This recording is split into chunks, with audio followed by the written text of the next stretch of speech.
Hello, everyone. Glad you could join us tonight. We have 2 weeks worth of news to be catching up on because we weren't on last week, and those include news about laws. Apparently in New York City, you need a kennel license to even consider being a pet sitter. Texas will also soon allow people to open carry swords. The UK government just announced Tuesday it will outlaw advertisements that feature gender stereotypes after it received complaints on ads portraying housewives cleaning and children playing with gendered toys. And a man decides that a local government spending $65,000 for a public staircase in the park is way too expensive, so he and a homeless individual did it themselves. And wait until you hear the budget that they did it for. We also have some news for you in regards to global warming. The left is now in a tizzy over a headline that read that a massive iceberg has broken off of Antarctica, but maybe they should have read a little bit deeper into that article because there's a couple details that they were missing out on before they posted that it was from man-made global warming. Also, a new peer-reviewed study reveals that nearly all of the global warming data that's shown in current temperature datasets from NASA and the NOAA and Met Office in the United Kingdom are the result of adjustments made to datasets after temperatures were recorded, calling into question just how much of the warming is actually real and how much is fantasy. We also have actor Johnny Depp, who wants to see President Trump assassinated, in case you didn't hear that. He's a green activist, but apparently unwilling to give up his private jet and 14 homes to fight the cause. Also, the science blog, I Effing Love Science, is really hoping for another plague like the Black Death because it would wipe out a large portion of humanity, for Mother Earth's sake. Also, some political news for you. Kid Rock is running for Congress, and Elizabeth Pocahontas Warren is freaking out. Also, the left is still so distraught over Hillary's loss. This is serious. Mm-hmm. You have to see one of the most depressing displays of emotional instability by one of her artsy supporters.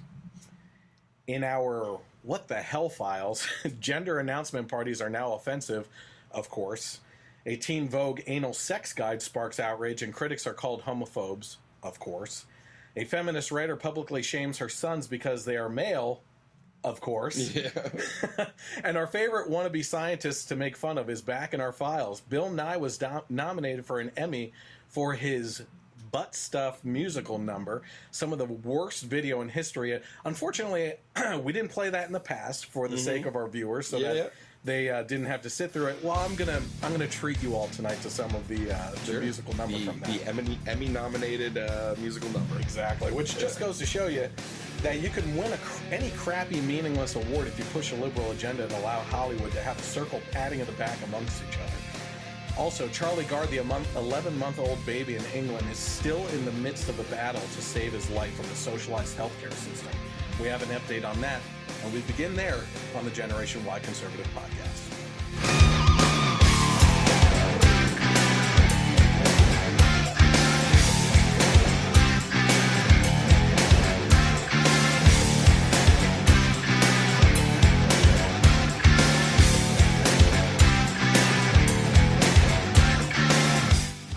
Welcome to the Generation Y Conservative Podcast, where the truth matters more than agenda, and of course, we don't assume it. Not at all. I thought you would be all over that. You can follow me on social media. You might be watching right now on Facebook Live, which we go live on Thursdays or Fridays, depending on the time and everything. That's why it's important for you to head over to the page, like it, and then go to the following button and get notifications so that you can be notified when we go live, just like anyone else that you might be following that is good, like Dave Rubin or Ben Shapiro. Yep. Always click on get notifications from them so that you get notified when people go live that you're following. You can also follow me on YouTube, where you can subscribe to the channel and hit the bell notification to be notified when videos go live. Or not so much live, but get published. Yeah. And that information should be at the bottom of your screen right now, as well as Twitter, where you can follow me at Gen Y Conservative without the E on the end. You can interact with me there. And also, this podcast is re-aired on Sundays from 3 to 6 p.m. on KLRN Internet Radio, where you can find me there, where they've also put me onto iTunes as well. Now, I know in the past I've been talking about how I'm on multiple other audio podcast sites. I've eliminated that. It is strictly on iTunes now, so if you're interested in following along with the podcast and you have been subscribed to Google Play or Stitcher or anything like that, my regards, please switch over to iTunes, because that's where the sole audio podcast will be from now on. So, Chris knows I'm very against this decision. I am not an overall Apple fan, but KLRN does it for me, and I have enough editing to do for the regular podcast and everything else. I still have time for it. So, yes, that's acceptable. This month's spotlighted charity, in case you haven't been following along this month, is Angel 34. Angel 34 is a national organization united in the fight against childhood cancer and dedicated to finding a cure. We've been telling you about Angel 34's mission and how to get involved, but tonight we want to focus on two of their really awesome programs. Derek's Camp Flip Flop is a camp to bring normalcy and hope to the children and their families. The children battling cancer and their families attend the camp at no cost and are given opportunities to experience the Wildwood Crest, New Jersey's many attractions, including the water park, Moray's Pier. Is it Moray? I think so, yeah. Yeah, Moray's Pier Ride Night, the Beach Treasure Hunt, poolside barbecue, dinner at the best restaurants, pool games, beach activities, and movie night by the pool, and more. The other really neat program that they offer is Angel 34 Pet Therapy. And they say on the website, there's no better feeling than the unconditional love of a pet. Pet therapy has been proven to assist children in healing. They have the typo, not me. Recovery and in love. The benefit of this interaction can decrease children's stress and anxiety about illness and the health care experience by providing visits with certified therapy dogs trained to work in a hospital environment. So for more on how to assist in the pet therapy program, you can email them at therapy@angel34.org. You can also learn more about volunteering or donating by visiting www.angel34.org, and I would encourage you to do that, just as all the other charities that we have spotlighted along the way. So before we get started, earlier this week I posted that the Generation Y conservative review of the movie Spider-Man Homecoming is now on the YouTube channel, so you can swing by the Generation Y conservative YouTube channel and check that out. It's actually the featured video on there. We know that for now probably months, Mike here has been talking about going with me, and he failed to do so. He is not appearing in that video, and so I can't trust him anymore. Oh man, What I will sorry. What I will say is, not to get too much, because we have a lot of stuff tonight. Yep. But I know you really enjoyed it. I really enjoyed it. We had some minor disagreements on some of the things, I think, right? But overall, how about this? In regards to the Spider-Man movies, where do you place it? I mean, it's really... It and Spider-Man 2 are definitely my favorite two. I would give the nod to this one, though, just because I think it's more true to the character of being a teenager in high school, regular kid. They really nailed that. They made some choices that I just... it's not a big deal, but I hate when stuff is done that doesn't need to be done. You know what I mean? And that just you didn't finish a review yet, but I think at the end we talk about that. So I gotta catch up on that. But other than that, it was fantastic. Probably one of the best villains lately in a superhero movie. Villains are always like kind of the downside of a lot of movies, that they're just not fleshed out or anything like that. And Michael Keaton, he's one of my favorite actors anyway. Awesome.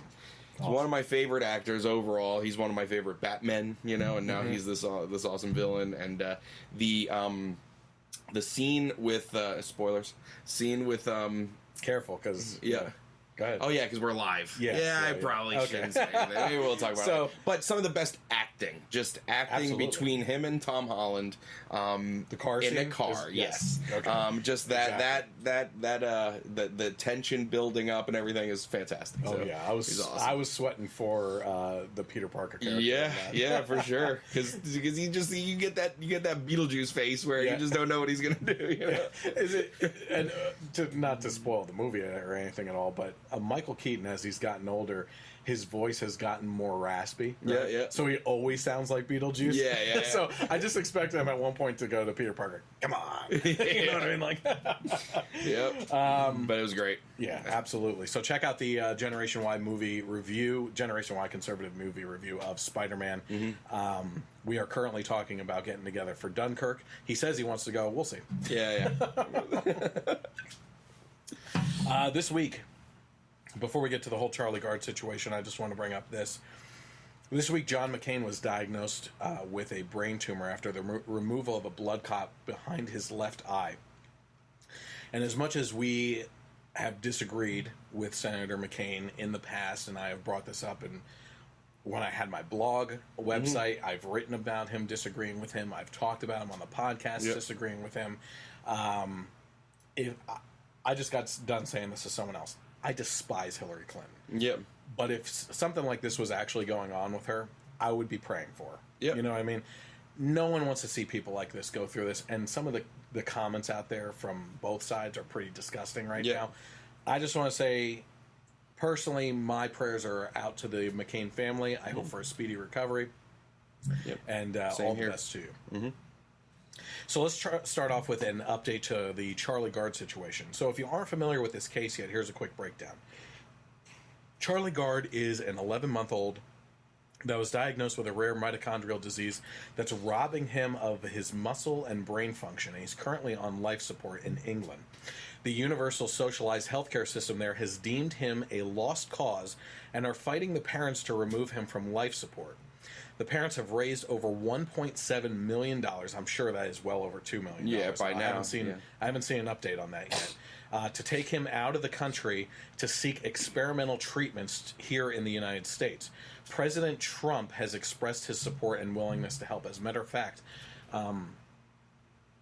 this must have been 2 weeks ago because we took out last week. So this has been an ongoing saga. Yeah, we talked about it. Yep. I mean, we've been at the end now for 2 or 3 weeks that this has been drawn out. Yeah. And thank God, because we're so close to either getting a decision on him being saved, which is what should happen, and or the worst case scenario being that the universal healthcare system wins out and sees him as just another number. Yep.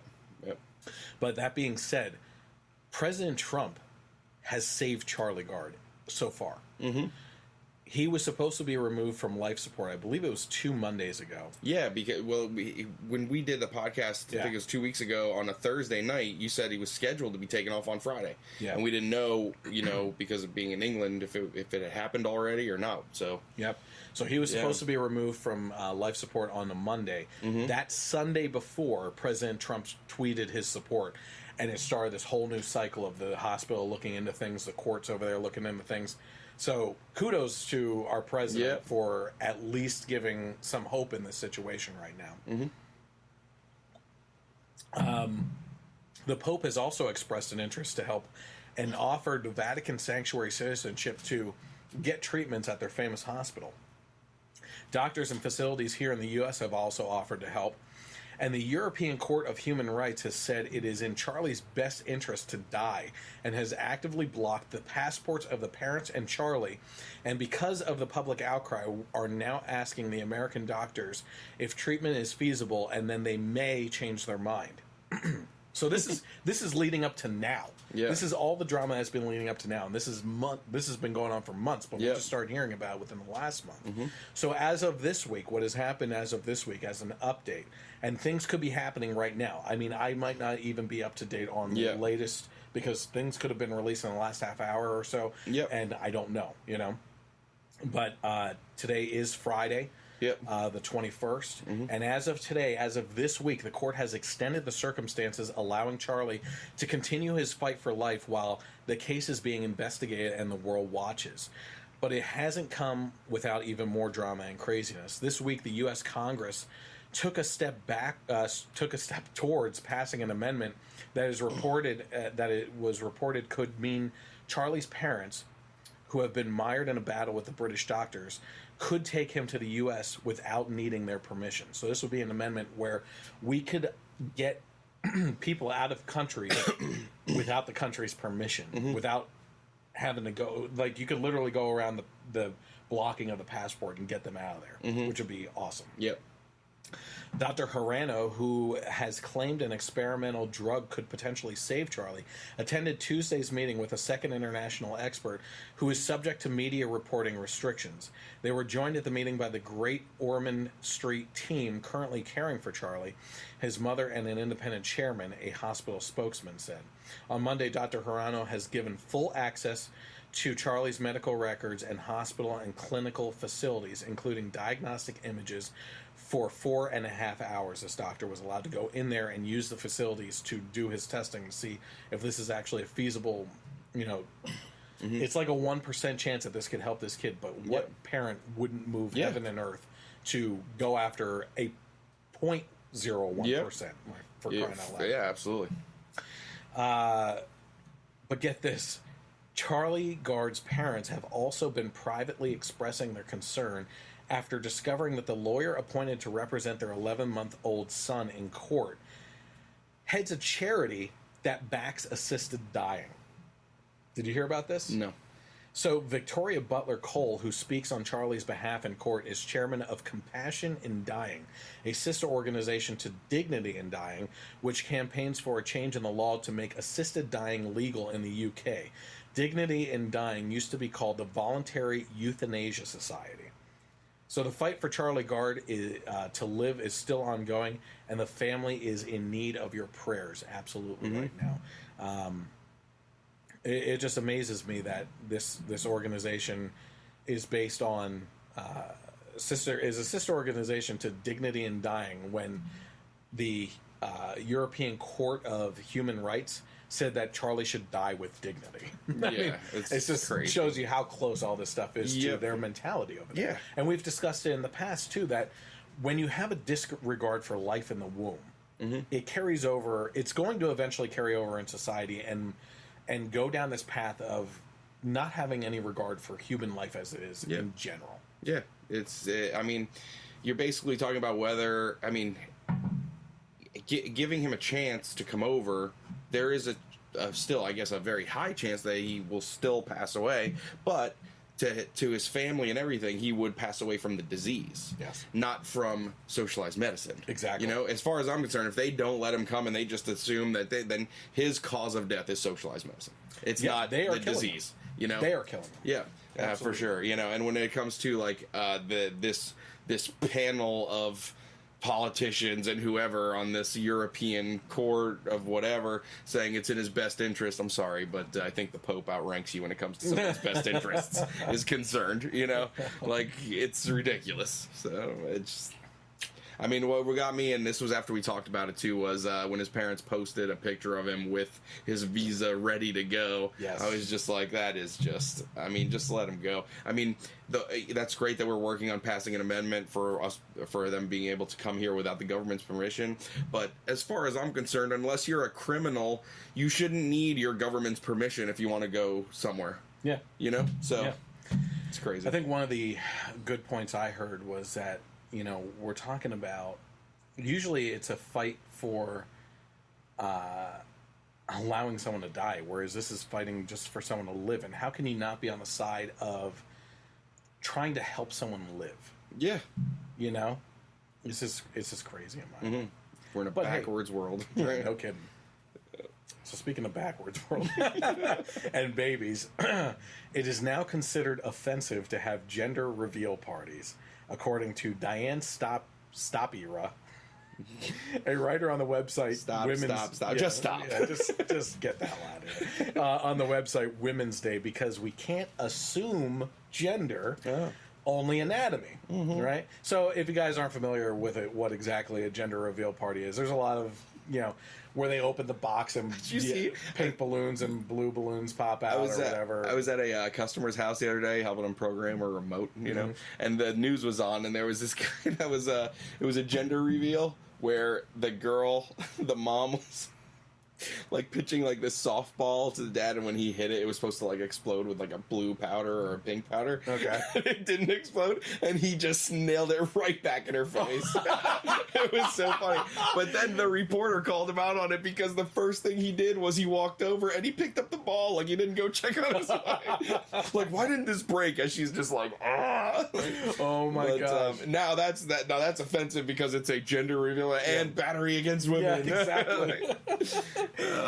I will throw that if I can find that clip. It was on the local news. It was so funny. 1, 2, 3. Oh! Gosh! That didn't go well. That's a YouTube fail. Are you okay? No. It's a rubber. That is hilarious.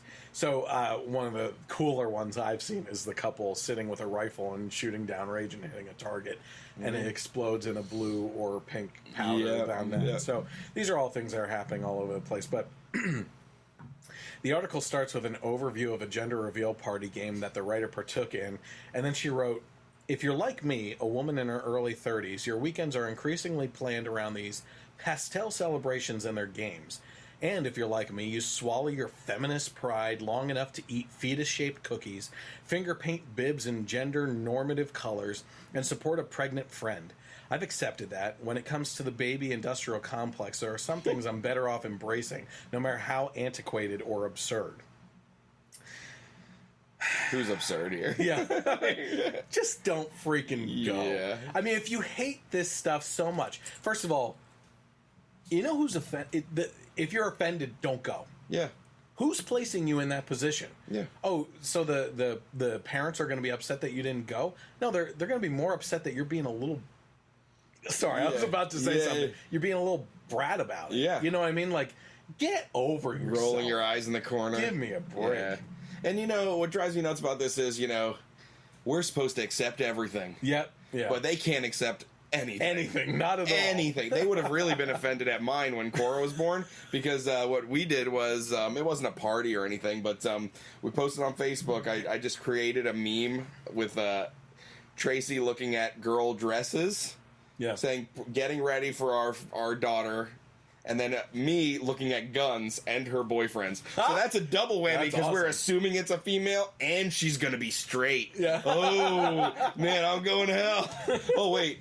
I'm religious now. That's another thing they're offended about. She goes on to say, "My discomfort with the gender reveal party goes beyond my standard objection to fanfare surrounding gestational markers, which is primarily that because we don't celebrate non-pregnancy related milestones with the same enthusiasm, we're reinforcing the archaic notion that a woman's value rests squarely in her ability to grow tiny humans. The issue with gender reveal parties in particular is, aren't they potentially damaging to said tiny humans?" No.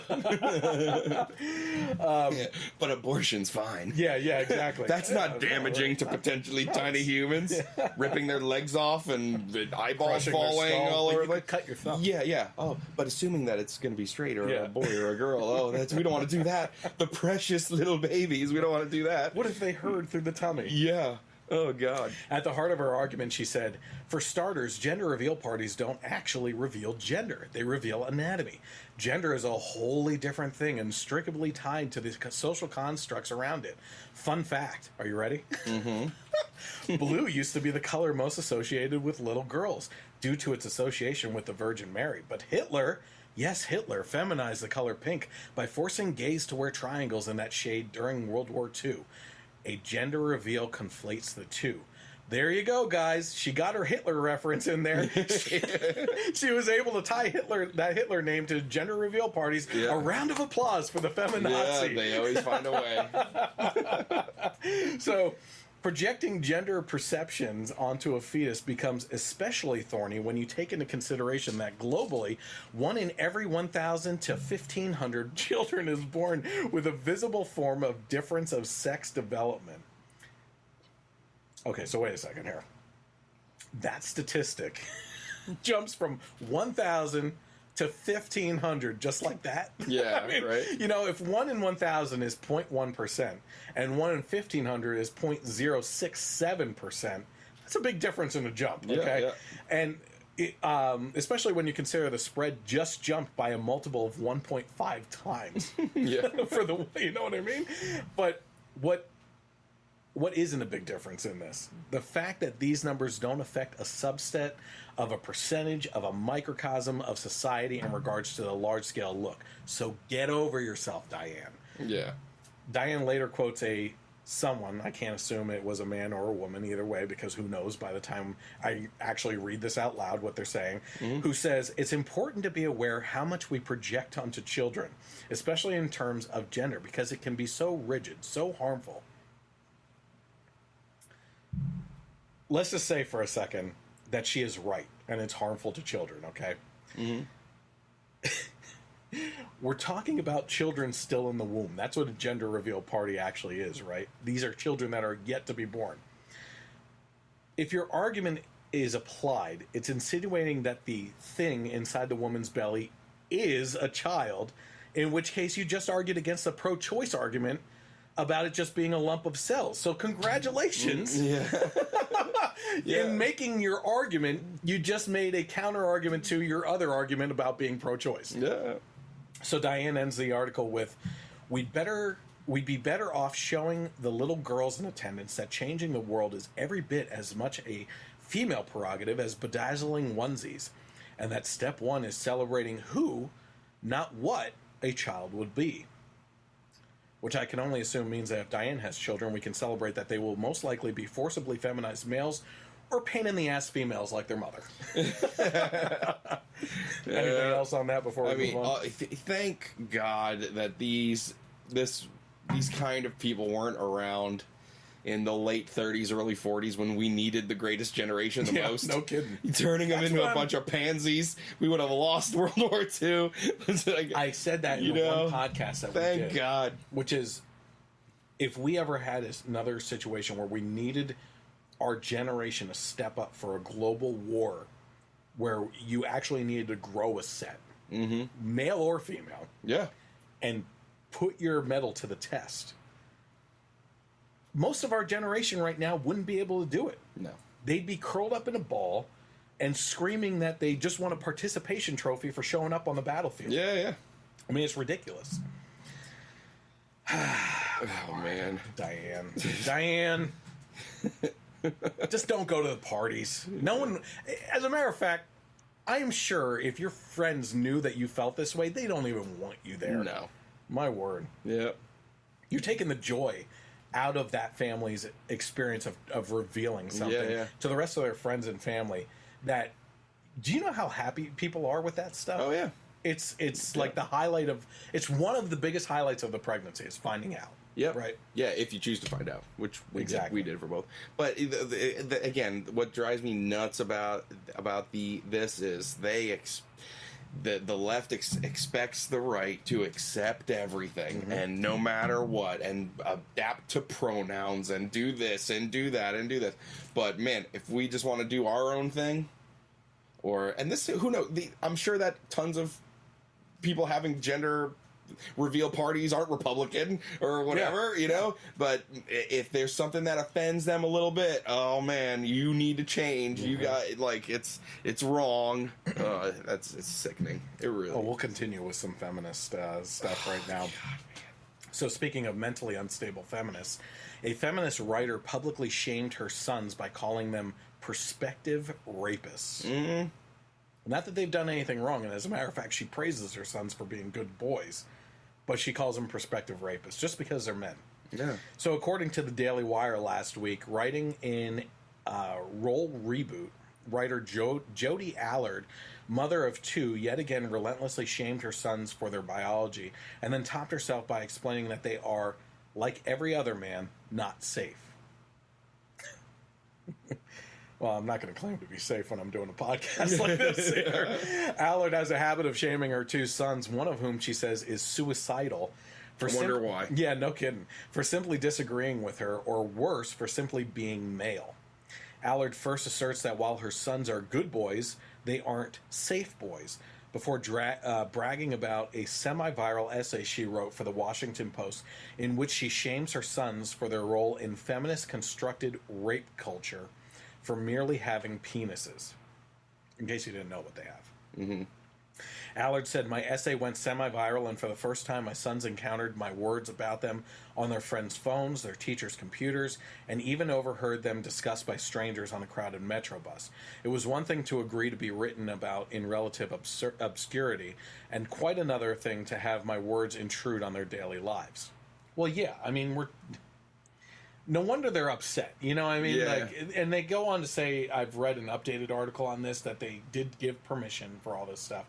But how could you do this to your own family? No matter what, you know? So, I guess she has a daughter, too. Lucky her. No issues there. Right? Yeah, well, it's coming, I'm sure. Yeah, probably. She said, one of my sons was hurt by my words, although he never told me so. He doesn't understand why I lumped him and his brother together in my essay. He sees himself as a good one, as the good one, the one who is sensitive and thoughtful and who listens instead of reacts. He doesn't understand that even quiet misogyny is misogyny. Maybe she was raising a good little liberal, and maybe this will open his eyes into how psychopathic she is. And it will, trust me. Yeah. Oh, and that not all sexists sound like Twitter trolls. He is angry at me right now, although he won't admit that either, and his anger led him to conservative websites and YouTube channels. There you go. Places where he can be surround himself with righteous indignation against feminists and tell himself it's ungrateful women like me who are the problem. There you go, Mom. Way to push him into the...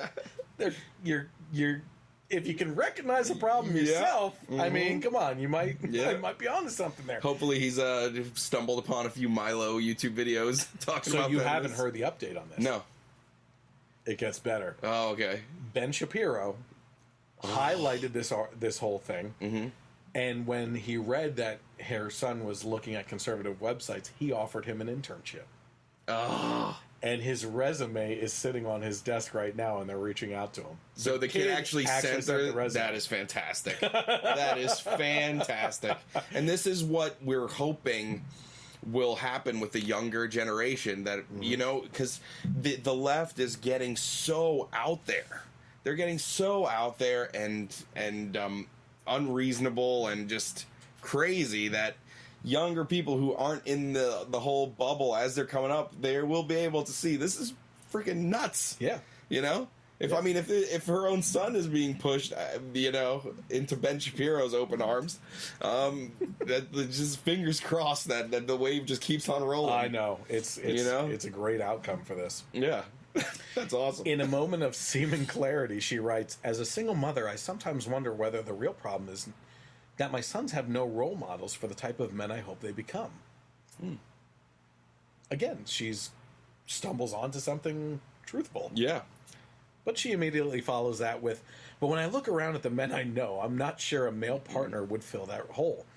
Where are these men who are enlightened but not arrogant, who are feminists without self-congratulation? If my sons need role models, they may have to become their own. If the feminist men, the men who proudly declare the progressive politics and their fight for quality, I think it was supposed to be equality, aren't safe, then what man is? No man, I fear. Nope. No man. You're still just... I think she's still just jealous of the intellectual capacity of bricks. Yeah. Oh, God. She's probably the same woman You've driven me to drink and I'll keep on drinking. Yeah. The same woman that probably also wants a card on Father's Day. Yeah, exactly. I am filling both roles for you. And no, give me a break. What's her name?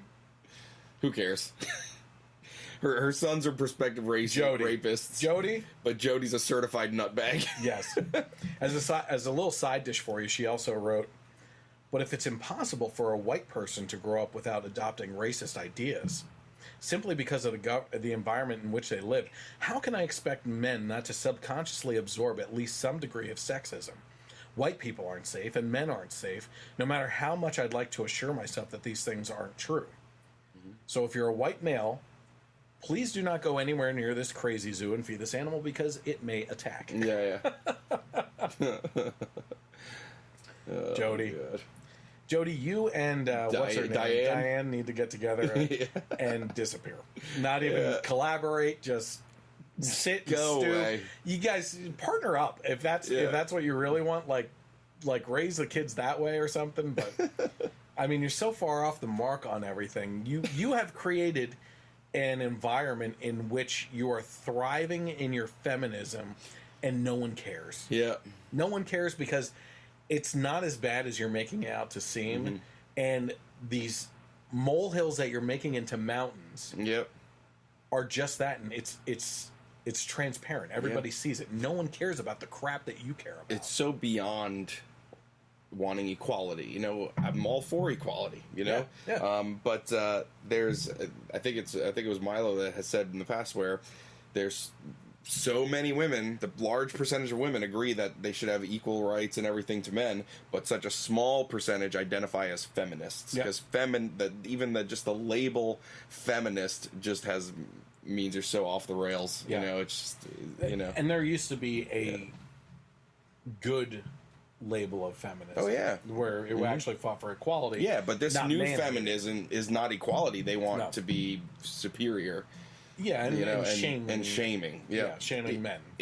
For nothing. For stuff that they have, for being perspective anything, you know? It actually goes along with this whole mentality of not all minority communities, but there's a certain subset that believe that now that white people have had it good for so long that you should destroy them in order to create a better environment for everyone else instead of bringing a rising tide floats all boats situation, which is, you know, what they should be focusing on, but they want to destroy the other parties involved in order to elevate themselves.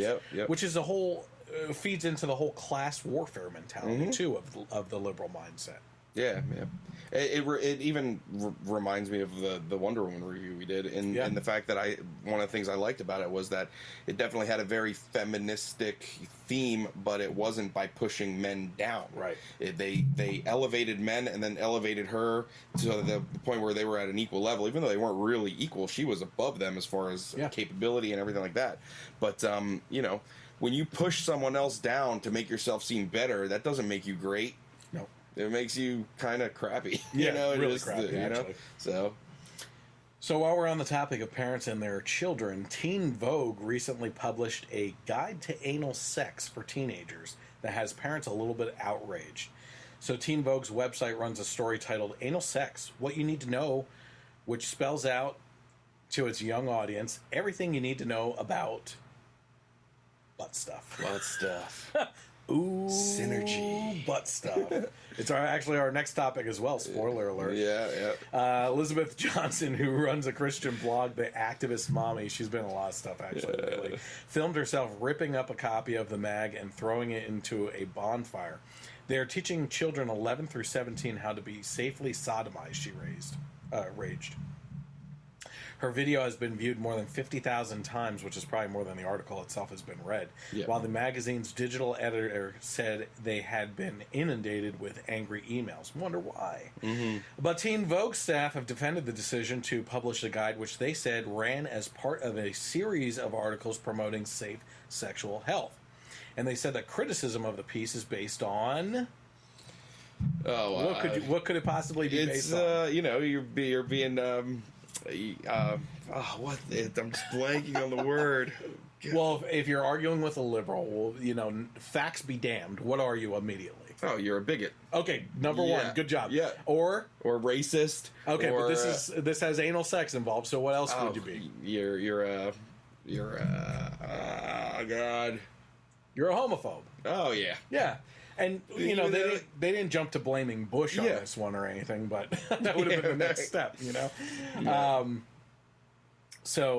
Bigotry and homophobia. So there it is. Straight to the bigotry and homophobia labeling, despite, Was this about gay anal sex? I'm glad you asked, Mike, because the fact is that the diagram that they use in the article shows male and female anatomy to describe it. Sounds like they're assuming to me. But I digress, yes. Sounds like they're assuming to me. That's pretty... Bastards. That's pretty... This is why we don't assume anything on this show. Yeah. My word. The left assuming things. All only the gets them time. in trouble. Yep. I'll tell you what. Part of the article, which includes detailed and anatomical diagrams, reads, obviously there's a lot of stuff on the internet about anal. We don't suggest you Google it, but most of what you'll find is either porn or advice for experienced sexual persons looking to try something new. What about teenagers? What about the LGBTQ young people who need to know about this for their sexual health? I have you covered. It's also worth noting one of those involved at Teen Vogue in the publishing of this article, you ready for this? Is a gay man with HIV. Oh. Yeah. Deeper question beyond that, why the hell is a guy writing for Teen Vogue? I mean, my word. Yeah. So, what the heck are articles on anal sex even being pushed on teenagers for? That's one of the deeper questions on this. Yeah. I mean... they're running out of stuff to talk about on Teen Vogue.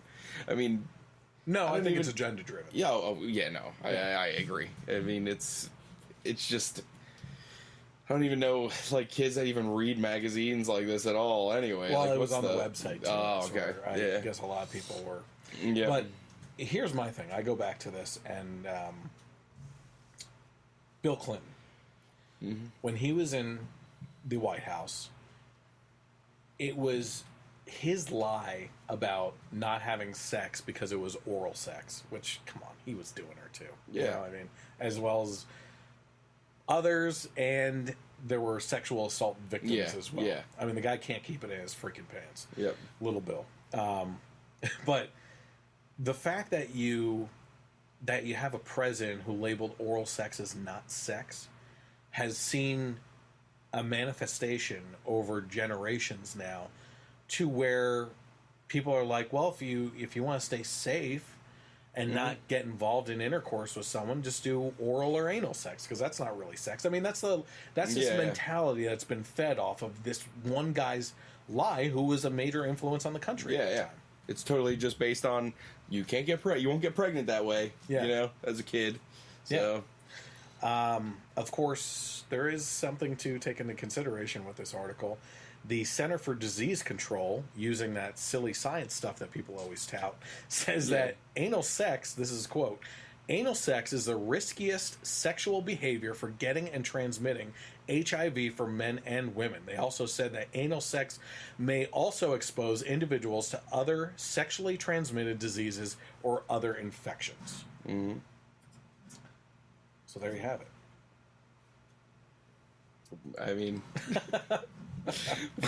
I don't know what tutorial will be next in Teen Vogue. It's just is what it is. Yeah. Anal sex guides, people. Mm-hmm. Get used to it. It's in Teen Vogue. Yeah. It's going to show up on Nickelodeon next. Out loud. Yeah. What are SpongeBob? Yeah. What are they doing? By the way, we'll get to that later. Remind me to bring up Bernie Sanders, because you always love doing your impressions. Oh, God, Bernie. The Bernie minute. Yeah. So since everyone is probably just really excited to discuss butt stuff after this Teen Vogue article, apparently Bill Nye was nominated for an Emmy for his Sexual Spectrum episode. Featured on the Daily Wire, the episode includes crazy ex-girlfriend actress Rachel Bloom singing about butt stuff and sex stew, transgenderism, and how sexuality and gender are on a spectrum, meaning non-binary. Nerdy Nye was also awkwardly featured jamming along in full endorsement of the anti-science debauchery. In the Emmy-nominated episode, Bloom, dressed in a tight black leotard with shoulder pads and sparkly purple lightning-like stripes, and it opens the song by singing about her vagina's voice. Sorry, people, but you're going to take a look.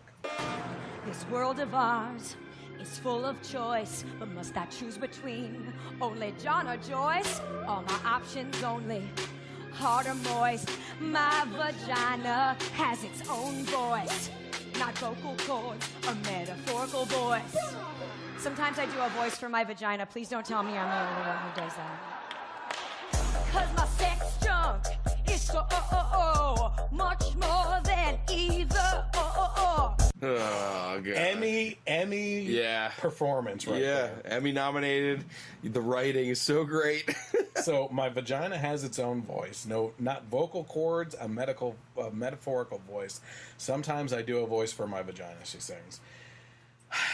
The Daily Wire also points out, as we have in a past podcast, that Nye has also dabbled in promoting eugenics, once asking on air if it's time to start penalizing people for having extra kids. You were on that episode, right? Yep. An Emmy win could concrete the notion that most rationally sane people have had for decades now, that these awards are merely a Hollywood participation trophy for pushing the social agendas that the left agrees with and wants to indoctrinate upon society. I mean, is it really a surprise that, like, the ratings for these award shows are just going down and down and down and down every year? Last year was actually the worst for them.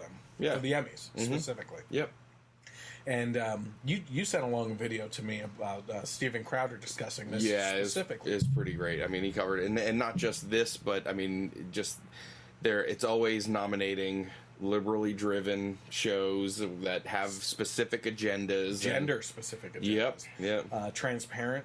Yep. Which Steven Crowder said, who of your friends talks about watching Transparent? I have not seen it. I have no friends, and I have a lot of friends on the left. No one ever posts anything about Transparent or says anything good about it.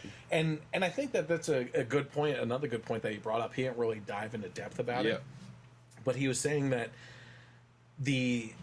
one of the things that he pointed out is that the stuff that gets nominated versus the movies and shows that have the most viewership are always almost completely opposite. The most popular shows are not typically the ones that are getting these Emmy nominations.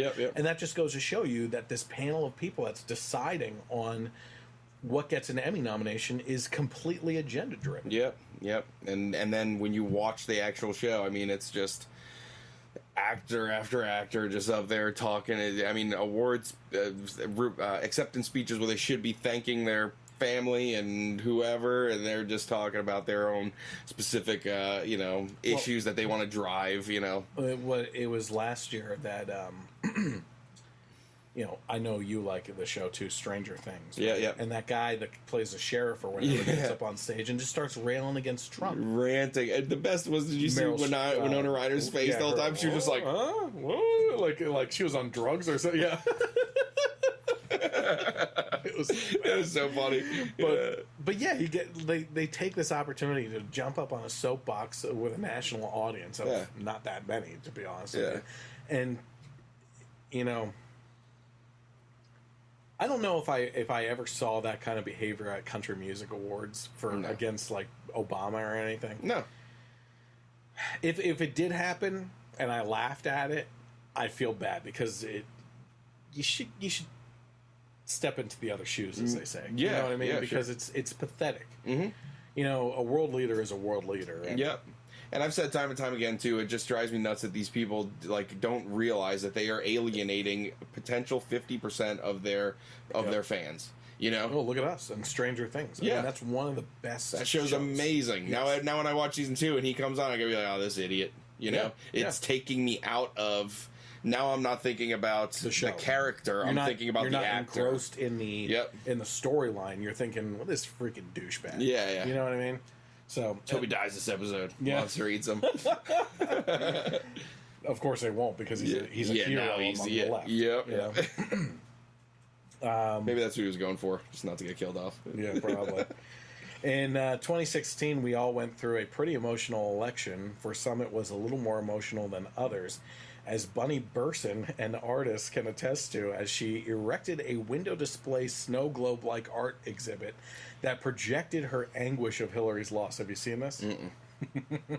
As reported by WFMZ and CNN, Bunny Burson spent the night of the 2016 presidential election at Hillary Clinton's watch party in the Jacob Javits Center.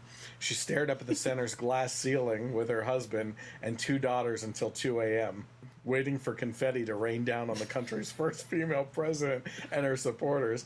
As the election results rolled in, it became clear that Clinton would not shatter the ceiling that night, and the mood grew darker in the Jacob Javits Center, and the confetti never came. I want to go to that Javits Center because, like, I go almost every year for the car show. Oh, okay, yeah, just to be in the room that has brought me so much joy.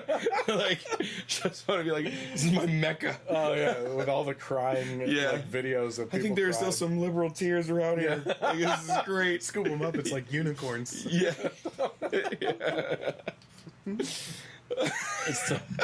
videos are hilarious. It's like, if you're in a bad mood, just roll one of those. It's great. Where are we here?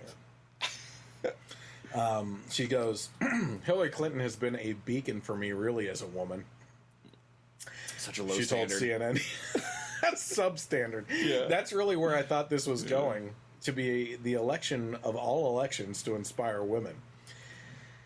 It may be the use of the FBI to intimidate Bill's sexual assault victims into silence, or maybe using the Clinton Foundation, of which only 10% of the funds actually goes towards charities, as a personal piggy bank to pay their daughter Chelsea millions of dollars for being on the board and doing nothing, or using it to take money bribes from foreign powers to gain favors through the State Department while she was Secretary of State.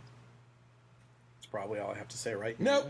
Maybe she idles her for her and her husband's ability to sell out nuclear and satellite secrets to China in exchange for campaign money. It may just be how she encouraged someone to stuff their socks and underwear with classified documents that may have implicated her and her husband in foul play that ended up disappearing. Or it could be that she just loves this woman who is so intelligent and a beacon of time, but yet somehow can't understand how to work her email and cell phones and handle classified information properly. But she's super smart. Personally, I actually think it's the fact that Hillary was capable of having such a historic campaign that was helped along by the DNC when they actively worked together to push the people's choice of Bernie Sanders out of the contender ring. But I could be wrong. She could love all those attributes. Yeah. I always loved after the election getting messages from friends and family that were like, how could you not want a female president for your daughter? You have a daughter. And I actually do. I just not her. That's exactly what I said. I was like, listen, I have to clarify. I can't say just not her, because that would throw Elizabeth Warren into the competition. Yeah. I am looking for an actual good leader that's a female. Yes, yeah. I think that would be great. I responded back like, listen, I want there to be a female president that my daughter can actually look up to, who isn't a vile, corrupt snake. That's what I want the first female president to be. I have a higher standard of that than you do, apparently. Yeah, absolutely. The article also continued with, so Burson, an artist based in St. Louis, is it Louis? Yeah. Took what she called an overwhelming emptiness and turned it into something positive. She channeled her emotions into her art. Burson created a snow globe within the window of Bruno David Gallery. Inside the window, rising and falling 24 hours a day, is the same confetti from election night at the convention center. And written on the outside, the exhibit's borrowed title from one of Maya Angelou's most iconic and empowering poems, And I Still Rise. So let's take a look at one of the videos here of this display. But if I have something I want to say it in the best way possible. And in this case, I wanted it to be an installation. I just wanted to take the confetti, take the photographs, take the installation, and do something positive.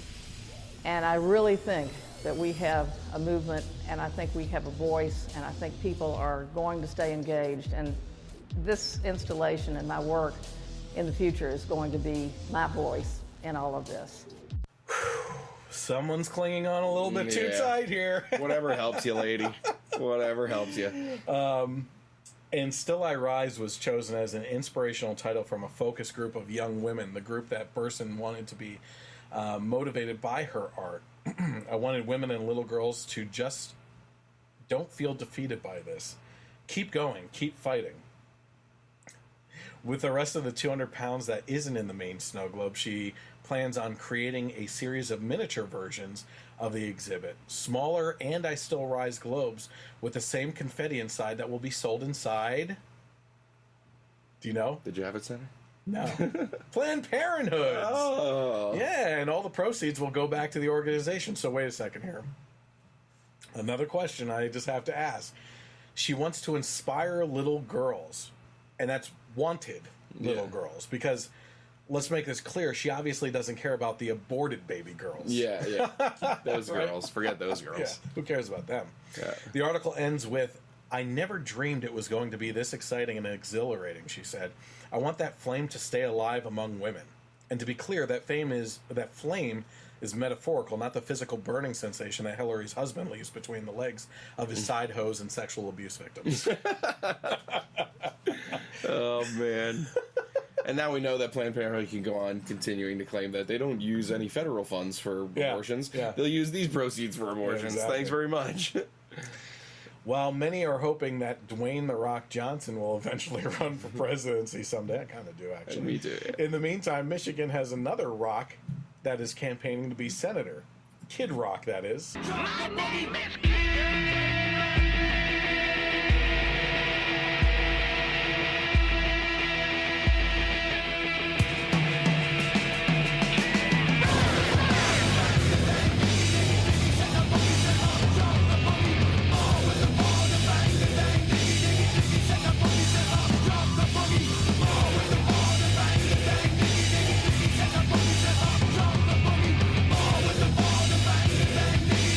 Sorry, I had to. Yeah, I mean, yeah. come on. Kid Rock. If he wins, he has to wear those shiny pants. Yes. The green one. Yeah. Like leprechaun suit. Like a mashup between like just horrible things. Yeah. Leprechauns and like a. What was the little guy's name? That passed away. That was like his buddy. Yeah. Yeah, but I was thinking of what's the singer singer out in Vegas that old people love. Oh, that always wears the shiny suits and everything. Wayne Newton. Wayne Newton, yeah. It's like a cross. That outfit's like a cross between Wayne Newton, a leprechaun, and like this is horrible. So Kid Rock will be going for the Senate seat currently held by Elizabeth Pocahontas Warren's friend. I'm going to keep saying Pocahontas. Oh, yeah. As long as she's in politics. Yeah. Her friend Debbie Stabenow. Warren is so distraught over the news that she penned an email to her supporters to warn them that this is a very real threat to the Democratic Party in Michigan and that they should not view it as a joke. At least she learned something from the election. Yeah, seriously. Warren wrote, I know a lot of people are thinking, is this some sort of joke, right? Well, maybe this is all a joke, but we all thought Donald Trump was joking when he rode down the escalator at Trump Tower and announced his campaign, too. And sure, maybe this is just a marketing gimmick for a new album or tour, but we all thought Donald Trump was just promoting his reality TV show, too. I kind of think her whole career so far has been a joke. Yeah. So, jokes lead to Congress. Yeah, apparently, for sure. So great. Oh, Lord. The Daily Caller reported that the 46-year-old Mr. Rock, whose real name is Robert James Ritchie. Sorry, I'm not laughing. I'm not laughing at him. It's just that you know him for so long. Yeah. How many years now? Yeah. Decades for us. Yeah. As Kid Rock, and it's actually Robert James Ritchie. You know? He confirmed that he was going to challenge for the Republican nomination in the 2018 Senate election in his home state of Michigan amid press rumors that it was a hoax to promote a new album. Once again, the press is wrong, he said. First of all, I've got 15 days from my announcement to file paperwork with the FEC. Second, I'm not signed to Warner Brothers, which simply fact-checking would have revealed. No plans for an album or anything. Call out. Yeah. No plans for an album or anything else that has been the usual norm in the music business or politics. And Senator Stabenow and I do share a love of music, although probably not the same kind. I concede she is better at playing politics than I am, so I'll keep doing what I do best, which is being a voice for tax-paying, hardworking Americans and letting politicians like her know that we the people are sick and tired of her bull. Yes. Yep. So, Kid Rock is running for Senate. Good luck. And the reality stuff just keeps on coming for politics. Yeah. It's, I don't know. Anything else to say on that at all? I mean, I think that there is something to say when you have someone who's already like set their life is going to become increasingly harder if they win. So what's the motivation of them actually running? Yeah, absolutely. You know what I mean? That's it's for not anyone, yeah. It's not to just further a political career that you've been fostering forever in the system. This is something I even said the same thing with Trump. Like, listen, Trump could just retire and his life will be fine, and this doesn't matter. So the fact that he's doing and he's even trying means he cares somewhat. So it's. I've had arguments against that specific statement in the past, but I have to admit that him trying to get something through right now for tax reform is pretty refreshing. Yeah. And especially trying to repeal Obamacare, which should have been a priority. And to kind of go off of that before we get out of politics, tonight is actually kind of short on politics. There's so much going on, but all this stuff on what is being reported, like this Donald Trump Jr. crap. Yeah. Like, it's so played out all the time. Like, the stuff that they come up with is, like we said the last time, it's throwing spaghetti at the wall, seeing what sticks, hoping that the public picks it up, makes it a bigger issue so they can report it as a bigger issue and feed off of the anger of the American public. But really, in actuality, nothing's really going on there. Yep. If something is going on there, I'm actually going to be one of the people that's railing against them. Sure. Did Donald Trump Jr. make a stupid choice? Yeah. Yeah, absolutely. He should have gone to the FBI and asked them, what's the proper procedure for this? I could get valuable information on our opponents, but I also hear that might be illegal or something like that. Yep. Nothing actually came of that anyway. They were talking about adoption services. So, whatever. Yeah. The other thing I always think is kind of funny, too, is, like, Hollywood is just completely on the left, yet most of the celebrities that are actually elected into office, I mean, Ronald Reagan, Arnold Schwarzenegger, Donald Trump, possibly Kid Rock, and they have, like, Al Franken. Yes. You know, exactly. and that's it. Yep. So that's always thought that was kind of funny. And the kind of funny thing that is always, it's not funny, it's actually stupid, that they always talk about Ronald Reagan, talk about electing an actor to a political position. He was an actor, and he was the president of the Screen Actors Guild or something like that. Mm-hmm. He was governor of California, and then he was a president. Like, he took the step process and was very heavily involved in politics before he actually became president. What are we looking like here? Because I'm sweating up a storm. It's so dang hot in here. Yeah, it's pretty. I just have this handkerchief. Yeah. I mean, I'm tan, but I'm flushing out here too. So, forgive me. So, according to the Libertarian Republic, one of my favorite websites because of he must be a founder or something. Austin Peterson. I haven't heard of him. You don't know who Austin Peterson is? I don't think so. No. He's actually running for a seat as well, and he ran against Gary Johnson in the primaries for the Libertarian. I knew his name sounded familiar. He's awesome. Yeah. Anyway, they said that the UK government announced Tuesday it will outlaw advertisements that feature gender stereotypes after it received complaints on ads portraying housewives cleaning and children playing with gendered toys. I don't understand what the problem is. The Advertising Standards Authority said that ads reinforcing gender roles or making fun of those who do not uphold them have costs for individuals, the economy, and society. Well, they really don't. No.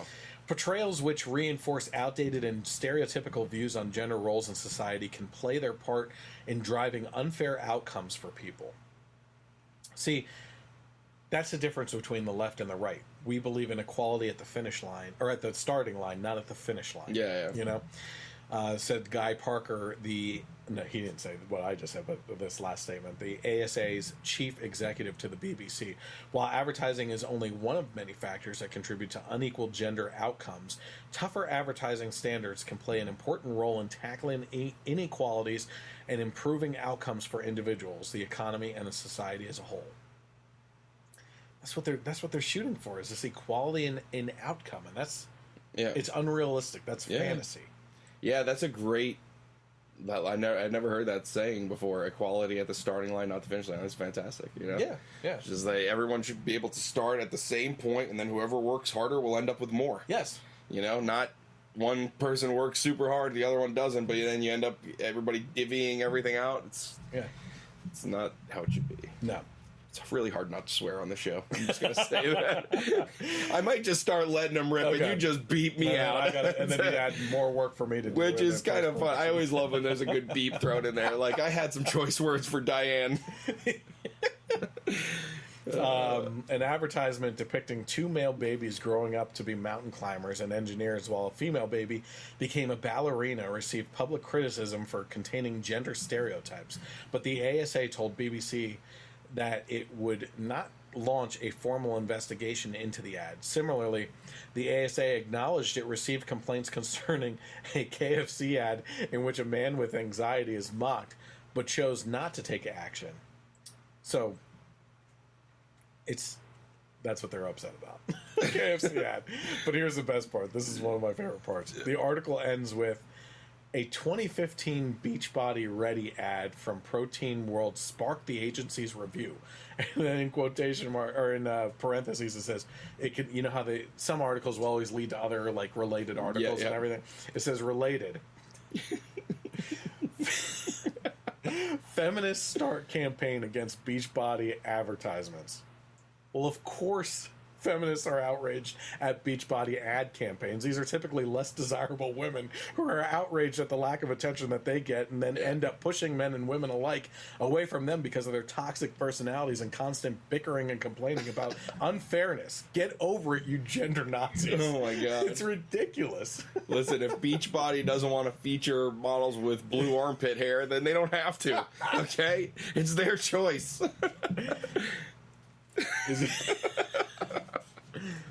Where are the moo-moo ready bodies? Come on.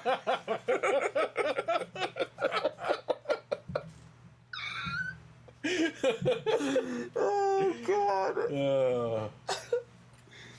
Sure's up. New York City pet enthusiasts are a little upset that one of the many little-known city rules is that dog sitting is illegal in New York unless you have a kennel license, which isn't even available for private home use. So the health department rules ban anyone from taking money to care for an animal outside a licensed kennel, and the department has warned a popular pet sitting app that its users are breaking the law. The health code bans boarding, feeding, and grooming animals for a fee without a kennel license, and says that those can't be issued for private homes.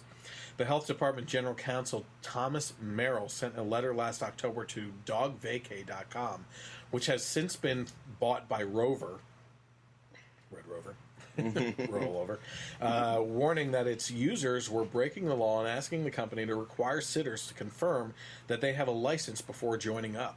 And the app has not done so. Good for them. Yep. If you've got a 14-year-old getting paid to feed your cats, that's against the law right now, said Rover's general counsel, John Lapham. Most places right now continue to make it easier to watch children than animals, and that doesn't make any sense. You know, we just actually recently talked in one of our podcasts about teenage jobs over the summers. Yeah, cutting lawns and cutting lemonade lawns requires stands. a permit. The lemonade stands requires like multiple different permits and stuff like that. And most of those cases, it ends up costing them more for the permit than the actual profit that they received by the end of the summer. Yeah. So that isn't even a possibility in this case, because you have to have a physical kennel location in order to apply for this license, which just makes it absurd. Yeah. It's totally absurd. What we got here? Oh, God. Thank you, Steph, for tuning in, actually. Yeah. I did see that. The company has 95,000 pet owners registered in the city and 9,000 sitters who brought in $4.1 million over the last year. Right there it is. Mm-hmm. $4.1 million in pet sitting profit. Yep. Right? Well, of course the government wants their They want their piece. That is exactly what this is all about. Yep. That there would be a fit thrown over this is because they're not seeing their own action in it. Yeah. That's it. Yeah, absolutely. The City Council Health Committee Chair, Corey Johnson, said he was shocked to find out pet sitting was illegal and plans to draft legislation to allow it. It's so crazy, said Johnson, a Democrat in Manhattan. When it's deserved. Yeah. When it's deserved, guys. Good job, Mr. There are Johnson. millions of cats and dogs in New York City, and people, I think, believe that they can pet sit or have someone pet sit for them. To have a law in the books that says it's illegal is antiquated and not practical. So finally, a Democrat with common sense in New York, for that matter, as well. Anything else on this at all before we move on? Get your beeper button ready. Kids, there's a thing called under the table, okay? Do your pet sitting, the government. It's not a big deal. So, now that we can move away from the crazy laws of the socialized UK and damn near on the brink of socialized New York, Oh my God. we can move to the awesome state of Texas. Oh, there's no place like Texas. That's Apparently, right. Texans will soon be allowed to carry swords in public. And I think I posted on my Facebook page, so you mean Texas just got even more awesome? Republican Governor Greg Abbott, who is like the best governor probably in modern history, signed into law House Bill 1935, which allows any weapon with a blade longer than 5.5 inches to be carried in public. So what about less than 5.5? Is there? Why is it's it a separate? Maybe it's a separate bill for knives. Yeah, I guess daggers. So. Yeah, yeah. Well, here's the thing. Get this list. That would allow swords, daggers, machetes, stilettos, long knives, including the Bowie knife, and spears to be carried in public. I love you, Texas. I freaking love you. Yeah. However, the blades won't be allowed in schools, churches, hospitals, and establishments that rake in over 51% of their revenue through the sale of alcoholic beverages. Private businesses also have the freedom to prohibit such blades from their premise. So there is a such thing as common sense sword control laws. Yeah. I mean, listen, It makes if sense. it comes down to that, where over 51% of their revenue is attributed to alcohol sales, Yeah. I can kind of agree Sure. on a stipulation for carrying a sword. Yeah. Spears, on the other hand. I just want to see some guy like Jon Snow with his Yeah, sword on his back walking through the mall. I just want to see like an old guy, instead of using a walker, is just like screw it and takes a spear and just starts going down the mall and just like points it at people like, you little rat. Yeah. Like that spear from Game of Thrones that Yeah. Martell had fighting Yes. You're just walking with it. Oh man. You're allowed to carry swords, but they cannot be laced with poison in any way. Mike Clark of Collectors Firearms told KHOU that he didn't think there would be many people carrying those lengthy blades in public. Get ready. Yeah. We'll see. They're cumbersome, Clark said. You don't want to walk around with one of those every day, but if you want to, it's your right. Hey, I'm sure we're going to see a lot of people with like the Indigo Montoya sword, nice and light, agile. And to Swashbucklers out there, and the knights all like have their own click tables at the food court. to Clark saying, but if you want to, it's your right, I say, hell yeah. Give it big Texas. That's hell yeah right. for that one. So the author of the bill, Republican Representative John Frullo, said in May, it's not making criminals out of people who have no intention of creating some type of criminal act. Common sense. Yeah. So I love that news. Yeah. That is like one of those articles where you see the headline and you're like, I love that. I almost didn't even have to open the article before I posted it. Yeah. I think I opened it after. I was just like, yeah, I want to see what it says. Let's relocate. Yeah. I'm trying. Trust me. RCN has a sister company in Texas Yeah. that I could easily just transfer. Do you want to move to Texas? That'd be great. I am actively. My goal is literally to retire in Texas. Yeah. And if that can happen sooner, Yeah. I mean, it'd be tough for you, but I'd be happy to move closer to my Cowboys too. Tough for me. I will proudly fly Eagles here in Dallas. I don't give a crap.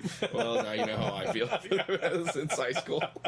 Yeah. So speaking of awesome people, or states if you want, let me introduce you to retired mechanic Addy Astle. Have you heard of this guy? Mm-mm. He is a resident of Toronto, Canada. So we're moving outside of the country. Okay. But he is a man who thought the overall expense for the city to move forward with a park staircase, decided to do it for himself and for less. Mm-hmm.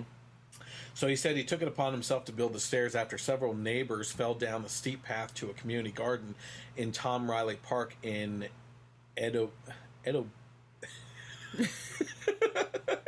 Etobicoke, Ontario. He says that his neighbors chipped in on the project, which ended up only costing $550. Oh my god! And what was the budget from the government? $65,000 Nice. is what they were going to do. We'll see what the private sector can Now do. that was the low end. Yeah. The high end of what they estimated was $150,000 for this staircase. And we are literally talking about, and I saw an interview with him, which wasn't a good interview. So I didn't even put the video on here. But we're literally talking about maybe 6 to 8 steps. Yeah. $150,000 is the top end of their estimates. And we know that if the government did do it, it would have probably been the Obamacare website of staircases. Yeah, we gotta read it. Probably would have fallen over, no railing, Exactly. So he said, I thought they were talking about an escalator. He told the CTV News channel on Wednesday. He said he actually hired a homeless person to help him and built the 8 steps in a matter of hours. Look at that. Private sector. Yes. Creating jobs, doing things much more economically Yes. than the government is capable. That's fantastic. He said in this interview, to me, the safety of people is more important than money. So if the city is not willing to do it, I have to do it myself. This goes to show you the argument about taxation on people. Yeah. Is always, oh, you don't want taxes? Well, how are the bridges and highways and roads going to be built? Yeah. the same way it was before our taxes were allocated to those things. The private companies in those areas, if they want to survive and get their goods and products and services shipped out into different places, they built those roads. Yep. Because it was in their own best interests. You know, we don't live for all this this complaining about capitalist society and the dangers of it. We don't live in a capitalist society. We did you ever hear my boxing like analogy of capitalism? No. All these friends of mine who are on the left that say capitalism doesn't work, right? You can see capitalism doesn't work in this country right now. Well, that's because over the years, capitalism has been diminished by socialist and bad policies, right? Yep. So my analogy for that in boxing is like saying that the best boxer is capitalism in the ring, right? But in order to fight in your argument about capitalism versus socialism or something, with all the socialist policies and bad policies put in place, it's like tying his best arm behind his back. It's the Conor McGregor Floyd Mayweather Yeah, fight. exactly. Which is Conor August 29th. is 26. 26. Sorry. Yeah, 10 o'clock on pay-per-view. Showtime. No, I'll tell you where to send a check. But Conor is the better fighter, Yeah. right? But they're going into a boxing match, and he's not allowed to kick. He's not allowed to take down. He's not allowed to grapple. He's not allowed to choke. So that's like he's basically fighting with half of his tools, like not at his disposal. You know what I mean? So My money's on Floyd's gonna. You think Floyd? I think Conor's gonna. You think I want him to? I think want he him will. to so bad. I think he will. But I mean, the odds are stacked against him. But I want him to. I would But love these- for him to these knock him press out inside four conferences rounds. are fantastic. Yeah, the New York one was kind of a dud, I thought. Oh, the I didn't see that the one. one What was where Connor didn't have a shirt on and he just came out with like a coat saying that it was made out of polar bears. And then the New York crowd kind of turned on him, probably because they're all liberal. And he was like, F you. It's polar bears. It's, you know what? It's hot in here. Turn up the AC because I'm not taking this coat off. It's so great. Which is the one that I tagged you? Toronto was the best one, the second Okay. one. That's the one that where I he told them posted. to act his age. You're 40 years of age. Yeah. Dress your age. He showed the backpack. Yeah, why are you walking around with a school bag? You can't even read. Honest to God, I watched that video and I thought there were so many times in that I thought Floyd was going to get up and just try to go and deck him. Yeah, that's what he Because- wants. He wants to get in his head and make him not fight his defensive style. Yeah. But it was driving me nuts afterwards, and we're going off on a big tangent. Yeah, here. well, but ADD yeah, moments Skip Bayless and Shannon Sharp have their show on Fox Sports 1, and Shannon Sharp's going into like the racial implications of this and that, and how you're in Canada and you're in the United States and you have this crowd that's so overtly for Connor, even though he's the foreigner give me a freaking and this is a break. black American and blah, blah. It's like, listen, people aren't rooting for Connor because he's white. They're rooting because they hate Floyd Mayweather because he's and that's what I was just gonna say. convicted on multiple counts of battering women. He's just this type of athlete that's like backpacks of money just thrown around. That's all Like, it was in that people stupid little backpack. And I mean, even before that, I mean, it's always like the money team, and he's got like all these like cars that he just drives up, and that's why people hate him. So Tons of people hate him. That was actually going to be my question to you because I'm not as into this as a lot of my friends are and everything, so I don't know much about him. But I felt like the one thing I had heard a lot about Floyd was that he's a very hated individual. Oh yeah, he definitely is. Even in the boxing community, not just and not. It's also not just his persona and his legal troubles, which are like real. I mean, you don't get like convicted of like assaults against women multiple times and then feel sorry about it by then opening up a strip club and having like 50 Can I go strippers off on the payroll. on an It's even like, different tangent, yeah. like 2 stories disconnected Yeah, from our main topic? sure. Do Portuguese guys never sweat? Like, what the hell is going on? Oh no, we do. I'm freaking drenched here. Yeah, and I'm you're like, sitting there all I'm freaking okay. dry. I'm What the all hell? But Well, here's the other thing I would say about this whole fight is that I think another reason why people are rooting for Conor is because he's the fish out of the element. yeah. You know what I mean? Sure. He is going into a boxing ring with a boxer, and he's not the boxer. Yeah. That's one of his subsets of tools. But the UFC fighters rely on their grapples and everything Yeah. to actually. Because in boxing you're hoping for a knockout. Yeah. You're hoping to take them out and then you do your walk around while they're slapping the mat and counting them out and everything. But in UFC, you're holding them there until they're counted out. Yeah. You know, or there is some good knockouts too. Yeah, for sure. But the other thing, the other reason that people hate Floyd too is not just for all that other stuff, but also they don't like his fighting style.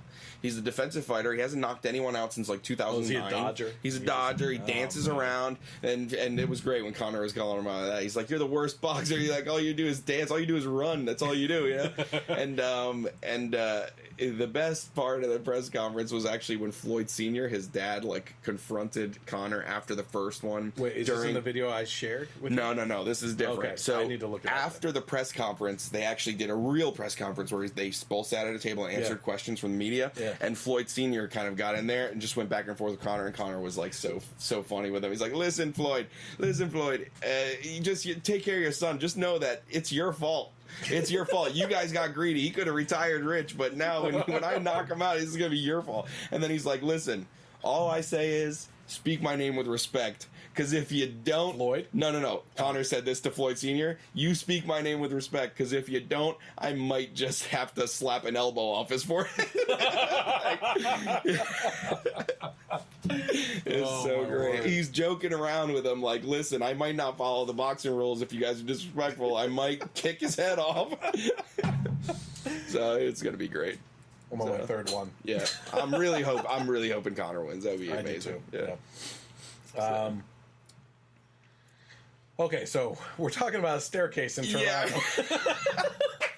the second Conor press conference was in Toronto. That's how we tie things together. Yeah, okay, it's full circle. Yeah. I got you. So city bylaw officers have taped off the stairs while officials make a decision on what to do with it. However, this guy has not been charged with any sort of violation. Mayor John Tory acknowledged that the city estimate sounds completely out of whack with reality on Wednesday. However, he says that it still doesn't justify allowing private citizens to bypass city bylaws to build public structures themselves. He said, "I think everyone will understand that it will be more than $550. We just can't have people decide to go out to Home Depot and build a staircase in a park because that's what they would have liked to have. Well, why the hell not? Yeah. You're literally telling people that you have better decision-making skills while you wastefully throw their tax money into the trash when there are obvious, better, and more cost-effective solutions out there. This guy got you with your pants down. Mm-hmm. That's all there is to it. And he made an example of you. Yep. That's what you are pissed about. That is exactly what you're pissed about. Mm-hmm. Tory also cited safety and accessibility issues in terms of the staircase's design. Which it was a dirt path before that people were falling down. So where the hell was the city in regards to being responsible for that? City inspectors have said the stairs are unsafe because the railing is unsafe. The incline is uneven and there is no foundation. The mayor says his staff have been asked to revisit the project and come up with a more realistic estimate, as the last one was based on projects in other parks. So this is code for: we are now going to spend even more money to rip it all up and move forward with our own building of the stairs just to prove to people that we are right and know better than them. That's what they're saying. Yeah.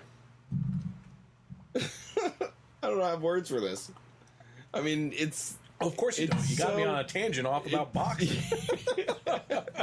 It's so ridiculous. Yeah. It's so ridiculous. Like, I mean... It really does go to what you said about they're basically just trying to save face now. Yes. That's all it is. Which is exactly kind of... now we're going to jump around again. This is kind of exactly a situation that's going on with Charlie Gard. Yep. Okay? They are saving face because if something...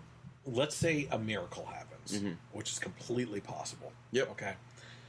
Charlie Gard is released to the U.S., seeks experimental treatment, and then the treatment works, and this kid gets better. Yep. It sets a precedent. Yep. It sets a precedent for all these other kids that are battling these obscure diseases that might have a percentage of a chance to battle.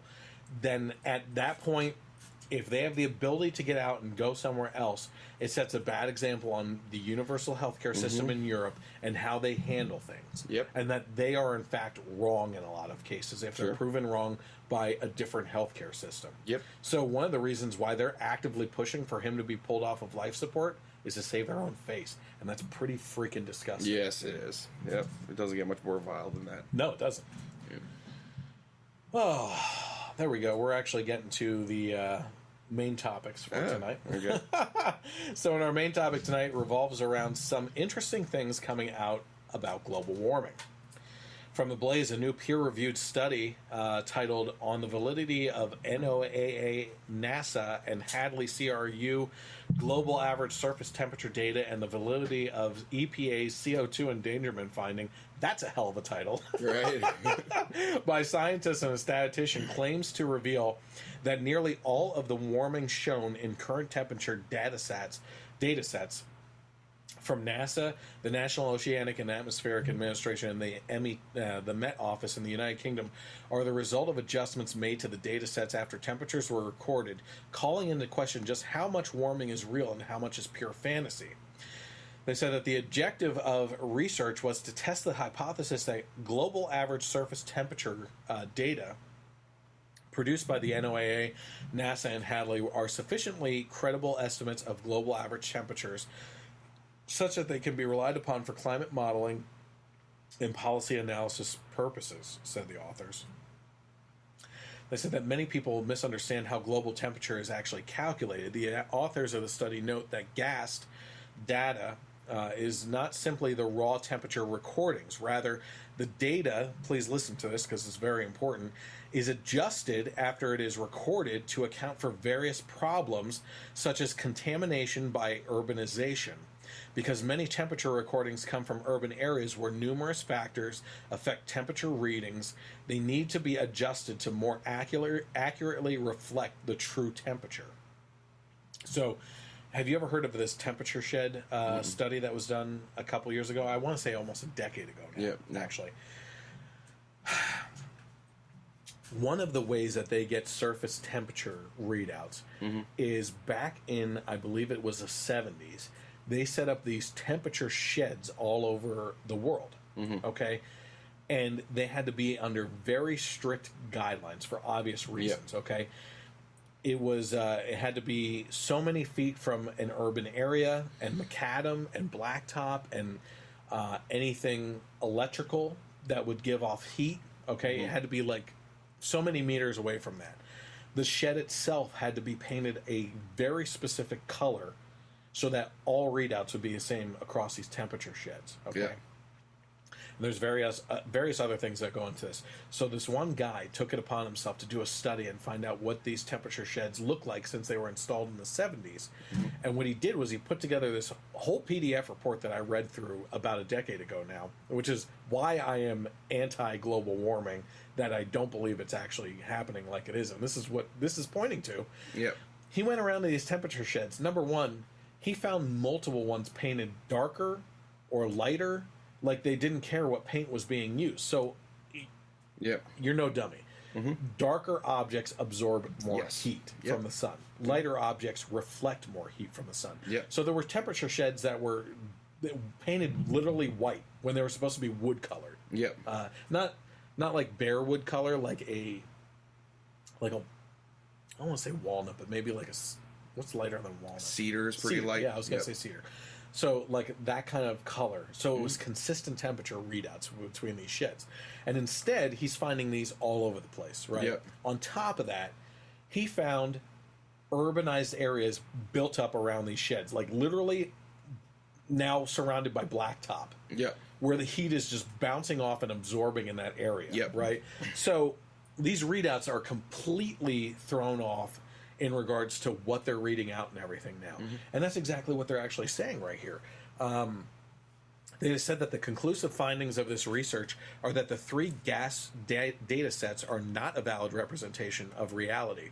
In fact, the magnitude of the historical data adjustments that remove their cyclical temperature patterns are totally inconsistent with published and credible U.S. and other temperature data.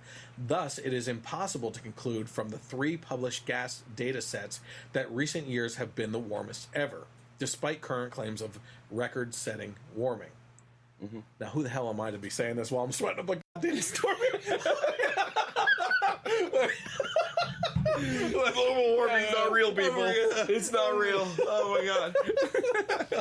Anyway.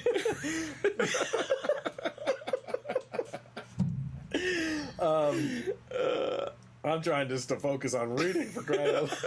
And it's 12. It's after midnight. Yeah.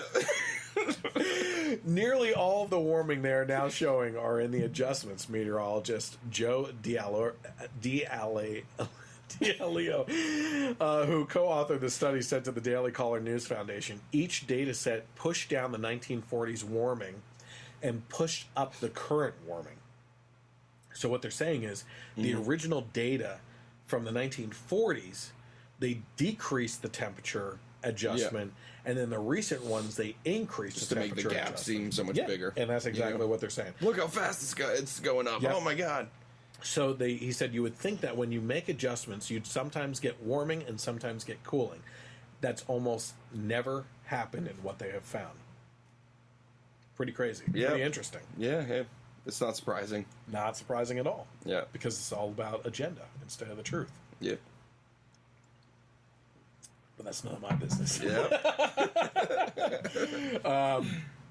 In related news, Time issued a tweet with a video alerting readers that a massive iceberg had broken off in Antarctica. It was shared far and wide by those on the left that instantly shared it and blamed it on man-made global warming. Except there was one big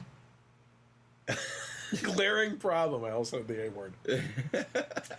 Time admitted toward the end of the shared video that, quote, it was a natural event that had been anticipated for months and was not caused by climate change, end quote. That is exactly what they said. As a matter of fact, it was actually caused by something called calving, which is when a shelf breaks off. This piece happens to be, this is crazy information. It's just amazing. I would love to witness something like this. Mm-hmm. But this piece happens to be 2,240 square miles and twice the volume of Lake Erie. Twice the volume of Lake Erie. That's crazy. And broke off July 10th through the 12th, but again, admittedly not due to global warming. So sorry, greenies. That would be amazing to see. Yeah. That would be pretty cool. Mm-hmm. So let's talk about that Hollywood green activist Johnny Depp, who in 2007 was voted the second best champion to fight global climate change among people under 20 in the UK. In 2009, Depp's movie production company tried to buy the movie rights to a book dramatizing the future effects of global warming as described by a teenager in London. In the end, the writer actually signed with a different company. But according to a cross-complaint filed against the actor by his former business managers, the actor owns 14 residences, including a chateau in France, and a chain of 4 islands in the Bahamas. It was not reported if any of his 14 residences were built to green energy specifications. Probably not. Yeah. And finally, the science blog site, I Effing Love Science, posted an article titled... I kind of tied this into global warming because it does fit, actually. There's something in here. Yeah. They posted an article titled, Something Rather Curious Happened to the Environment During the Black Death. Oh, God. The article mentions that writing in the journal GeoHealth, a team of researchers led by Harvard University have been tracking regional and global lead pollution over time as revealed by a series of cutting-edge ice core analysis. Generally speaking, mining and smelting, along with a whole host of related industrial processes, belches out plenty of lead into the environment, into both the atmosphere and hydrosphere. They said that tracking the concentrations of lead in the environment via these ice cores, the team noticed that during the Black Death, specifically between 1349 and 1353, the air was lead-free for the first and only time over the last 2 millennia. As it turns out, with so many people dying so quickly, mining for lead became a far less important priority than just basic survival. Studies like this make it hard to argue against the idea that with less people around, there will be less environmental destruction. Less humans equals less resources required, which equals less lead in the sky and plastic in the ocean. As things like the Paris Agreement or the Human Genome Project clearly show, humans are capable of working together to tackle monumental problems. So instead of waiting until nature decides to take another swing at us, we could come up with alternative solutions to our damaging behaviors that suit everyone. It'd beat another plague, that's for sure. So that's pretty cute. Yeah. Plagues are cute. They kill people. We could save Mother Earth. Yeah. Of course, environmentalists probably should be put into a time capsule to escape such circumstances because they're the true saviors and good people in this situation. It kind of reminds me of my sister lives out in Los Angeles, my younger sister, and my parents went out there and they said that the people out there are crazy, like on the streets, crazy. Yeah. And they saw a homeless guy holding a sign, a cardboard sign, and they took a picture of it too. Not asking for money or anything. The sign said, "Save the earth, kill yourself." Oh, God. No lie, right? Oh, my God. So my question has always been, Why doesn't he do it? exactly, Like, hey, lead by example, bro. why don't enviro wackos just kill themselves if they see humans being as such a threat to the environment? Yep. It comes down to two things. Either they feel that their self-worth is a hell of a lot more important than anyone else that they come in contact with, Yep. or, which may be more likely, they're not completely sold on the idea that man-made global warming is actually a thing. No. Because things keep on coming out in light of that. Yeah. So, any other big things going on with topic-wise that you have come across over the last 2 weeks? Not really that I've seen. I mean, I'm kind of. It's just been a busy 2 weeks with my son going over to Europe and everything. Yeah. He's in Portugal for 2 weeks, so we're just planning that. So I even told you, you know, when you were planning this out, I was like, I wanted to see the script because I've kind of been disconnected a little bit. Yeah. You know, I had seen about Senator McCain recently, and you know, like we said at the beginning, hopefully everything goes well with him. But other than that, I'm kind of more excited. I would like to try and get the Dunkirk review together because I think it would be fitting for the channel too to have a good World War II movie. You know? Oh, absolutely. So, yeah. Two things I heard about Congress this week, congressional news, is first of all, they voted to repeal Obamacare. Yep. And 4 or 5 senators chose no on the repeal. Now, Susan Collins of, I think, Maine, I think is where she's from, had always said that she was going to vote no on repealing that. Yep. So she never lied to her constituents. But the rest of these guys, and possibly women, I'm not sure, I will actually, on the YouTube version, put up a list of who did this, who voted no, and their congressional phone numbers as well. I'm going to throw that in there. Yep. These senators in the past, when Obama was president, voted to repeal Obamacare because they knew that it would be vetoed by Obama. But now that the cards are on the table and there's actually an opportunity for it, they voted no.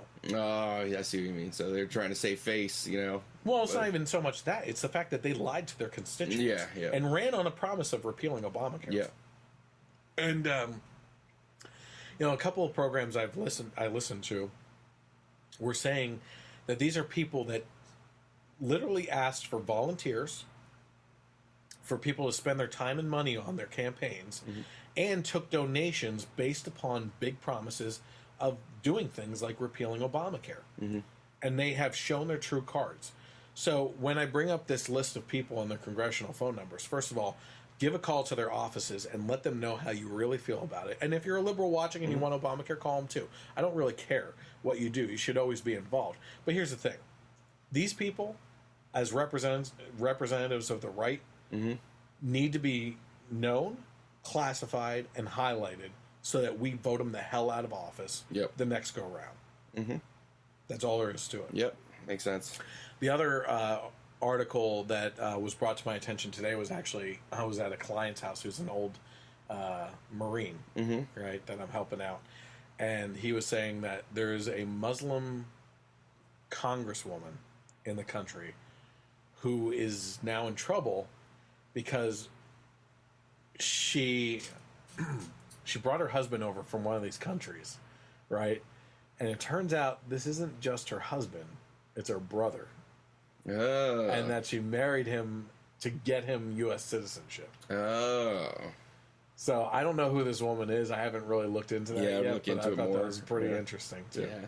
I know that there's a lot going on about this Linda Sarsour lady. Have you heard about her? No. She's like an activist, a Muslim activist who like actually believes in Sharia law and is kind of out there saying that she kind of caught fire a little bit by Did she lead on March on the Women's Day? she thing? was part of it, and she has some screwed up history. She killed people. I think. yeah, she literally killed. Well, there was one of the things they did was they put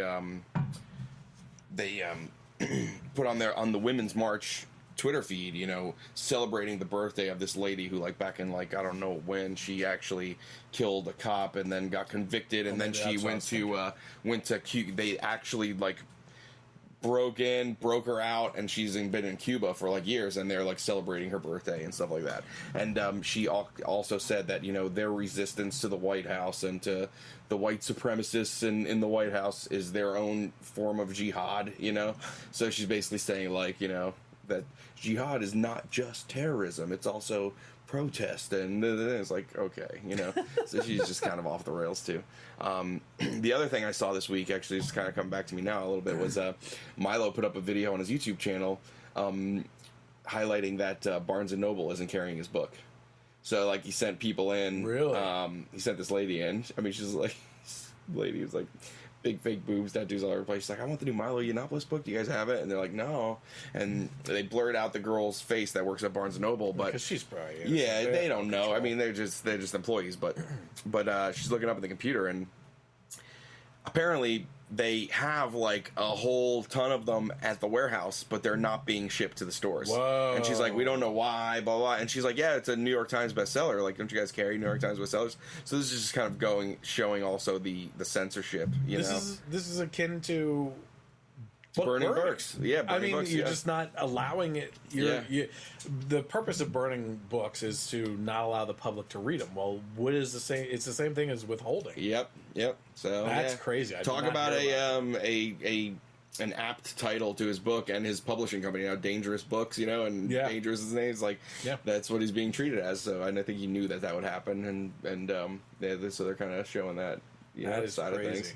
Really It's on his YouTube page. The girl going. I'm a fan of Milo. Barnes & Noble not carrying his book. It's pretty interesting. So, there's a couple other interesting things going on in entertainment too. Mm-hmm. Comic-Con's going on right now.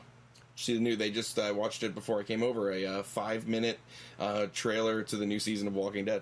Yes, I did watch that. Yeah, I did watch some of that. I saw the new trailer for the Kingsman movie. I didn't see that yet. I saw you post it, but it's awesome. What else they put up? They put up a Game of Thrones, like, in the coming weeks trailer. Yeah. That's one thing I'm so happy about. Game of Thrones. Oh, first of all, the opening scene to the season, amazing. So great. Arya, right? Yep. Arya Stark. Yep. Arya, yeah. Woo! Man, I was like, and at first, like, spoiler territory, possibly. Yeah, I'm gonna say. At first, I'm like, didn't he die? And I'm just gonna leave it at that. Yeah. Because I'm like, is this a flashback or something? Yeah, it was about 10, 20 seconds in where I was like, that's Arya. Yeah, I did not know at all until not you. Yeah. Until this happened. Yeah. I was like, no way. Yeah, no, I figured it out just before he told the girl not to drink the wine.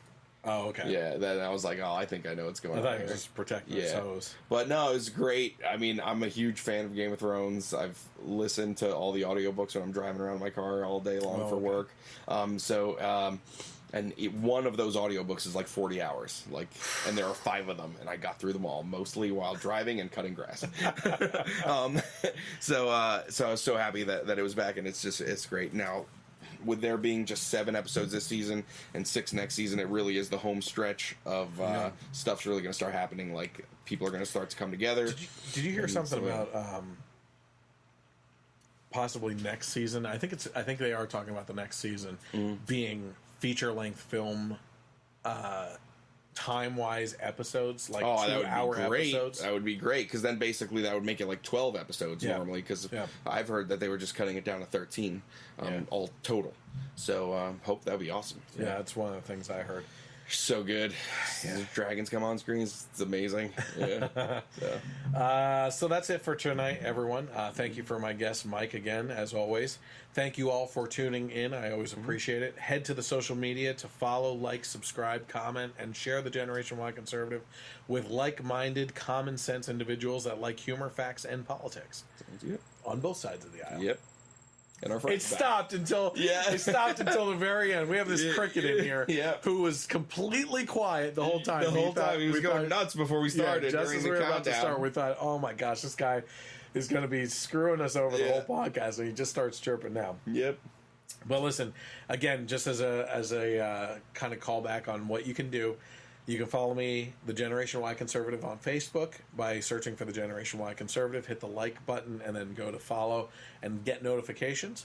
You can go to YouTube and hit subscribe and then hit the bell notification to know when videos are published, whether that's the podcast or the movie reviews or possibly other ones coming out too. I'm working on a couple things too. You can also find me on Twitter at Gen Y Conservative without the E on the end, where you can interact with me.